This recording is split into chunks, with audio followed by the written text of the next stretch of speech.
ရှေးရှေးတုန်းကစိမ့်လန်းဆိုပြီးတဲ့တောင်ချေတော်အုပ်တစ်ခုမှာဘိုက်ကလေးလို့ခေါ်တဲ့စိတ်ဖြူလေးတစ်ကောင်ရှိတဲ့ဘိုက်ကလေးဟာတခြားစိတ်တွေထက်ပိုပြီးတော့တိကျင်စိတ်များသလိုအမြဲတမ်းလဲပျော်ပျော်ရွှင်ရွှင်နေတတ်သူလေးပေါ့။ဒီနေ့မှာတော့ဘိုက်ကလေးဟာအုပ်စုနဲ့ခွဲပြီးမျက်နှာနှုလေးတွေလိုက်စားရင်တောနက်ထဲကိုရောက်သွားပါလေရော။ဘိုက်ကလေးမျက်စားလို့ကောင်းနေတော့မှပဲခြုံပုတ်တစ်ခုနောက်ကနေဗိုက်စာနေတဲ့ဝန်ပလွေကြီးတစ်ကောင်ထွက်လာပါတယ်။ဝန်ပလွေကြီးကဟာဒီနေ့တော့ငါအတွက်အရသာရှိတဲ့စိတ်သားဟင်းရပြီပေါ့လို့ပြောပြီးဘိုက်ကလေးကိုခုံအုပ်ဖို့ပြင်လိုက်တယ်။ဘိုက်ကလေးဟာအရန်ကြောက်သွားပေမဲ့ချက်ချင်းပဲစိတ်ကိုထိန်ပြီးညံထုတ်လိုက်ပါတယ်။ဘိုက်ကလေးကဝန်ပလွေကြီးကို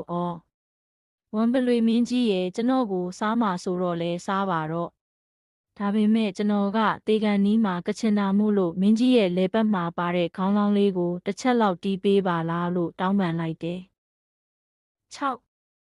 ချောင်းဆိုတဲ့ခေါင်းလောင်းတန်ဟာတောအုပ်တစ်ခုလုံးဟိန်းသွားပြီးအနီးနားမှာရှိတဲ့တိုးထင်းခွေးကြီးတွေကြားသွားပါတော့တယ်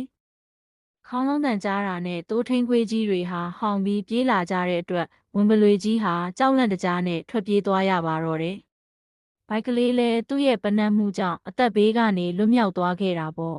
။ဒီပုံပြင်လေးရဲ့သင်ခန်းစာကတော့ဘေးအန္တရာယ်နဲ့ကြုံတွေ့ရတဲ့အခါမှာကြောက်လန့်တကြားမဖြစ်ပဲတည်ငြိမ်တဲ့စိတ်နဲ့ဉာဏ်ကိုအသုံးချရင်လွတ်မြောက်နိုင်ပါတယ်ဆိုတာပဲဖြစ်ပါတယ်။ Please follow me.